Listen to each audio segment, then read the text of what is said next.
bien s'en sortir aujourd'hui, sachant que dans le même temps, le pétrole est en hausse, plus d'1% de variation, que ce soit pour le Brent et le WTI. Le Brent qui s'échange quasiment à 94 $ cet après-midi. Ce que vient de nous dire Étienne, Thibault, est-ce que vous pensez que ça va encourager les investisseurs? Le titre Total Energy cet après-midi surperforme d'ailleurs par rapport au CAC 40. Oui, Total c'est solide. En plus, il bénéficie d'un news flow quand même et d'un momentum qui est extrêmement favorable sur aujourd'hui. On est sur une dévalorisation qui est plutôt faible. En plus, avec un pétrole qui est plutôt bien orienté, des marges de raffinage qui sont aussi bien orientées, un retour aux actionnaires en plus qui va être conséquent dans les prochaines années. Donc ça fait partie des sociétés à suivre et à avoir en portefeuille pour les prochains mois.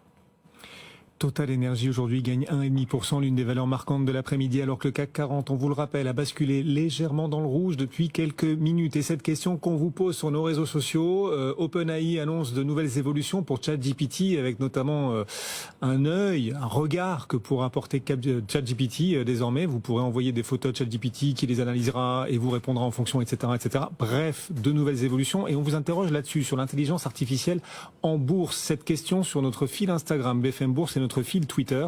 Quelle valeur française sortira gagnante de l'intelligence artificielle générative?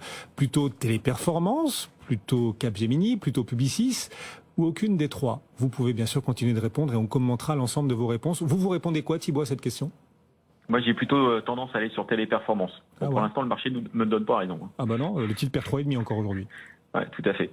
Non, je pense que dans les prochaines années, aujourd'hui, la grosse force de Téléperformance, ils ont déjà les équipes et l'IA va pouvoir améliorer, on va dire, le service d'un point de vue général et apporter de la valeur ajoutée à leurs clients.